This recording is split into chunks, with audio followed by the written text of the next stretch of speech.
नमस्कार साथियों, मेरे YouTube चैनल पर शिक्षा विभाग से संबंधित नवीनतम अपडेट्स पाने के लिए सब्सक्राइब कीजिए, बेल आइकन को प्रेस कीजिए और ऑल नोटिफिकेशन को ऑन करके रखें, जिससे नवीनतम अपडेट्स आपके मोबाइल पर तुरंत मिल सके।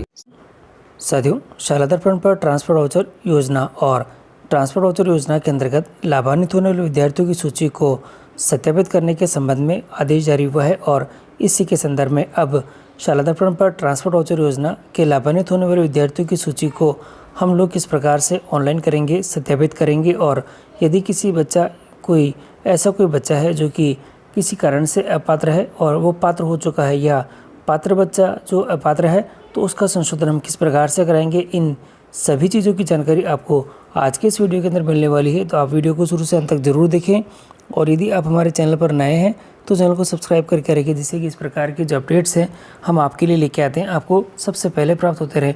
तो साथियों, शुरू करते हैं आज का वीडियो और पहले हम आपको दिखाते हैं इसके संदर्भ में जो आदेश जारी हुआ था वह, और उसके बाद हम आपको दिखाएंगे कि जो शाला दर्पण पर ये जो कार्य है हम किस प्रकार से करेंगे। ट्रांसफर वाउचर योजना से लाभान्वित होने वाले पात्र चयनित विद्यार्थियों की सूची को संस्था प्रदान के माध्यम से शाला दर्पण पोर्टल पर सत्यापित करने के क्रम में आदेश जारी हुआ राजस्थान स्कूल शिक्षा परिषद के द्वारा। और इस आदेश में बताया है कि समग्र शिक्षा परियोजना के वार्षिक कार्य योजना में एवं बजट सत्र 2022-23 में भी विगत सत्रों की भांति कक्षा 1 से 12 के विद्यार्थियों को ट्रांसफर वाउचर योजना से लाभान्वित किए जाने के प्रावधान है और विद्यार्थियों को योजना से लाभान्वित करने हेतु परिषद कार्यालय से दिशा निर्देश जारी किए जा चुके हैं और निर्देशानुसार निर्धारित संलग्न मापदंड के अनुसार पात्र चयनित विद्यार्थियों को योजना से लाभान्वित करने हेतु संस्था प्रदानों के माध्यम से शाला दर्पण पोर्टल पर विद्यार्थियों का निर्धारण किया जा चुका है। और यद्यपि परिषद द्वारा निर्धारित तिथि 30 सितंबर 2022 तक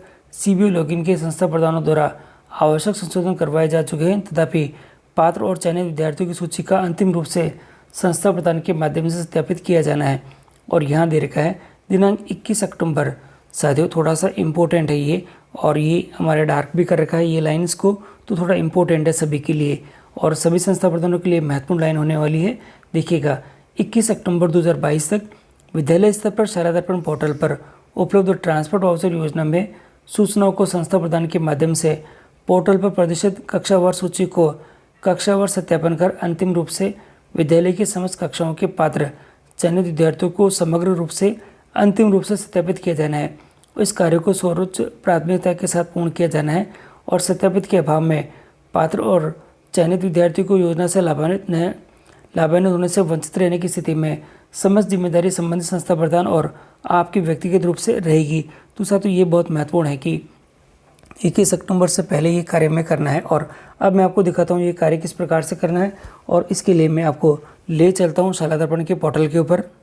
साथियों, सबसे पहले आपको शाला दर्पण पर लॉगिन करना होगा और लॉगिन का तरीका आपको आता है, इसलिए सीधे ही मैं लॉगिन कर देता हूं। साथियों, लॉगिन करने के बाद हम इस पेज पर आ जाएंगे और यहां देखेंगे तो काफ़ी सारे ऑप्शन हैं। इनमें से ये जो योजनाओं का जो टैब दे रखा है, इसी योजनाओं के टैब के ऊपर आपको करना होगा क्लिक। मैं इसके ऊपर क्लिक कर देता हूँ। योजनाओं के टैब पर क्लिक करते ही हमारे सामने फिर एक नया मेनू बार खुल चुका है और यहाँ देखेंगे तो हमारे पास में एक ऑप्शन अवेलेबल है ट्रांसफर वाउचर योजना, और इसी के ऊपर आपको करना होगा क्लिक। मैं इसके ऊपर क्लिक कर देता हूं और यहाँ देखेंगे क्लिक करते ही हमारे पास में दो ऑप्शन आ चुके हैं। ट्रांसफर वाउचर योजना में जो विद्यार्थी चिन्हीकरण और कक्षा आपके 1 से 8 दे रखा है, और दूसरा हमारे पास में आ रखा है ट्रांसफर वाउचर योजना विद्यालय चिन्हीकरण कक्षा 9 से 12। तो सबसे पहले मैं कक्षा 1 से 8 का दिखा देता हूँ और इसके ऊपर करता हूँ क्लिक। तो क्लिक करते ही हमारे पास में इस प्रकार का जो ऑप्शन है ये आ चुका है। हाँ देखेंगे तो यहाँ ट्रांसफर वाउचर योजना के संबंध में डिटेल्स आ चुकी है, और ऊपर की तरफ आप देखेंगे तो ट्रांसफर वाउचर योजना की गाइडलाइन दे रखी है, आप यहाँ से डाउनलोड कर सकते हैं। और ट्रांसफर वाउचर योजना का जो इंस्ट्रक्शंस है ये यहाँ पे दे रखे हैं, दोनों चीज़ें आपके यहाँ पे अवेलेबल है। नीचे यहाँ पे दे रखी है चयन की शर्त, और अब मैं आपको चयन की शर्त एक एक करके दिखा देता हूँ। इसमें जो पहला बिंदु दे रखा है हमारे पास में कुछ इस प्रकार से है। साइकिल योजना के तहत किसी भी वर्ष में लाभान्वित होने वाले कक्षा 9 से 12 की बालिकाएं जो कि ट्रांसफर वाउचर योजना का लाभ लेने हेतु पात्र नहीं होगी, ध्यान रखिएगा। और ग्रामीण क्षेत्र की कक्षा 9 में प्रवेश लेने वाली बालिकाएं साइकिल योजना से अथवा नियमानुसार ट्रांसफर वाउचर योजना में से किसी एक योजना का ही लाभ ले सकेगी। और दे रखा है किसी भी स्थिति में कक्षा 9 से 12 की बालिकाएं को उक्त दोनों योजनाओं को से एक साथ लाभान्वित नहीं किया जा सकता है, और दे रखा है कक्षा 9 में साइकिल योजना से लाभान्वित बालिका तथा 12 में कक्षा 12 तक ट्रांसफर वाउचर योजना से लाभान्वित नहीं किया जा सकता है। और यहाँ दे रखा है संस्था प्रदान द्वारा विद्यार्थियों की शाला दर्पण पर निर्धारित प्रपत्र विद्यार्थी विस्तृत प्रपत्र में अंकित की गई निवास की जो दूरी दे रखी है वहाँ से इसको आपके यहाँ पे सही कर सकते हैं। और उसमें अगर कोई करेक्शन है तो किसी प्रकार का संशोधन है तो CBO के माध्यम से आप उसको सही करा सकते हैं। अब मैं आपको दिखा देता हूँ कि किस प्रकार से आपको कार्य करना है। सबसे पहले यहाँ जो आपको करनी होगी कक्षा का चयन, और यहाँ दे रखा है कक्षा का चयन और कक्षा मैं दिखा देता हूँ। यहाँ पे सबसे पहले मैं कक्षा 1 ले लेता हूँ और इसको सबमिट करता हूँ और देखता हूँ कि कोई पात्र है या नहीं। तो सभी में दिखा रखा है, देखिएगा यहाँ हमारे पास में एलिजिबिलिटी आ चुकी है कि एक भी बच्चा इसके अंदर पात्र नहीं है। और अब मैं यहाँ पे और देखिएगा यहाँ नहीं है, इसलिए अब आपको क्या करना है नीचे की तरफ, और ये जो लॉक का ऑप्शन दे रखा है इसमें आपको लॉक करना है। मैं इसको यहाँ लॉक कर देता हूँ क्योंकि पहली क्लास से मेरे कोई बच्चे यहाँ पे नहीं है। कक्षा 2 सेलेक्ट कर चुका हूँ और कक्षा 2 में भी देखूँगा तो यहाँ कौन कौन अवेलेबल है यानी एलिजिबल है, और यहाँ पर कोई नहीं है, इसलिए मैं इसको भी यहाँ पे कर देता हूँ लॉक। और एक एक करके मुझे सभी कक्षाओं को यहाँ पे लॉक करके मेरा डाटा आगे फॉरवर्ड करना है। अब मैं कक्षा 3 कर लेता हूँ, 3 में भी ये सबमिट कर देता हूँ और 3 में देखूँगा तो कुछ बच्चे यहाँ पे मेरे जो एलिजिबल दिखा रहे हैं।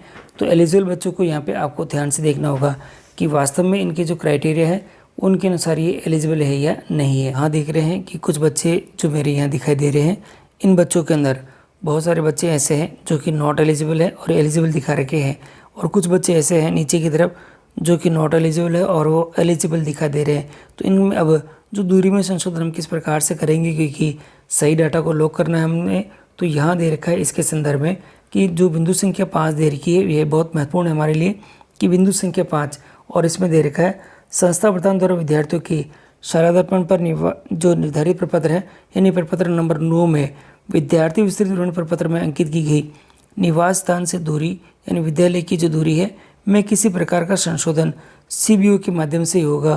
तो अब आपको क्या करना होगा कि आपके जो विद्यालय का जो लेटर पैड है उस लेटर पैड पे आपको इसके जो सबसे पहले आपको लिखना होगा क्रम संख्या, और क्रम संख्या लिखकर आपको करनी होगी जो विद्यार्थी है और विद्यार्थी का आपको नाम लिखना है और उसका जो उसकी कक्षा लिखनी है। और अगर उसके 2 विद्यार्थी एक ही नाम से हैं तो उसके पिता का नाम भी आप उसके साथ में और लिख के दिखा सकते हैं, विद्यार्थी और विद्यार्थी के पिता का नाम, कक्षा और मेंशन करनी होगी। और उसी के साथ ही जो वास्तविक जो उसकी दूरी है विद्यालय से उसके निवास स्थान की दूरी है वह आपको लिखनी है। और अब आपको लिखना है कि जो हमारे शाला दर्पण के पोर्टल के ऊपर उसकी क्या स्थिति है, और पोर्टल के ऊपर आपको लिखना है पोर्टल पर जो दर्ज है, पोर्टल पर दर्ज जो आपको लिखना होगा कि ये जो पात्र है या अपात्र है। तो यहाँ आपको दिखाना होगा कि जो पात्र और अपात्र दिखाना है और आप उसमें संशोधन क्या कराना चाहते हैं तो वह आपको यहाँ पे लिखना होगा। और वह लिखकर आपको क्या करना है पूरी डिटेल में बनाकर आपको ये लेटर CBO कार्यालय को देना है। तो CBO कार्यालय जो वांछित बच्चे हैं उसकी दूरी को वो अपडेट करवा सकेंगे और ये जो आपका जो संशोधन है ये हो जाएगा। तो साथियों आपने देखा किस प्रकार से हमारे जो बच्चों की जो डिटेल्स आई हुई है और उनके निवास स्थान की दूरी है हम इसको अपडेट करेंगे, और अपडेट करने के बाद में भी अगर संशोधन है तो संशोधन में हम किस प्रकार से करेंगे। तो एक और इसको अब यहाँ पे लॉक कर देता हूँ। ये अंतिम कक्षा है, कन्फर्मेशन में लिखा हुआ आ चुका है। यहाँ पे लॉक करने से पहले सुनिश्चित कर ले कि विद्यालय की कक्षा 8 के सभी छात्रों की प्रविष्टि कर ली गई है और सभी छात्र प्रविष्टि में सही है। तो अगर आपको लग रहा है कि ये सभी सही है तो आप इसको यस कर दें, और यस करने पे फिर ऑप्शन आ चुका है प्रविष्टि लॉक करने से पहले ये सुनिश्चित कर लें कि आप द्वारा कक्षा 8 के सभी विद्यार्थियों की प्रविष्टि की जा चुकी है, और एक बार लॉक करने के पश्चात इस विद्यालय कक्षा 8 के विद्यार्थियों की दूरी अपडेट नहीं की जा सकेगी। तो मैं इसे यहाँ से कन्फर्म और इसको लॉक कर देता हूँ, और नीचे देखूँगा तो यहाँ ऑप्शन आ चुका है आपके द्वारा डाटा लॉक कर दिया गया है। तो ये बच्चों का जो डाटा है मेरे लॉक हो चुका है, सभी कक्षाओं का हो चुका है, और डिटेल में मैंने आपको सभी दिखा दी है कि एक एक करके सभी कक्षाओं में बच्चे विद्यार्थी जो कि एलिजिबल है और नॉट एलिजिबल है आपको किस प्रकार से करना है। और यदि आपको किसी बच्चे का करेक्शन करना है कि वो जो एलिजिबल दिखा रहा है परंतु वो नॉट एलिजिबल होना चाहिए, इस प्रकार से जाके अपडेट करेंगे। ये सभी जानकारी मैंने आपको इस वीडियो के माध्यम से दे दी है।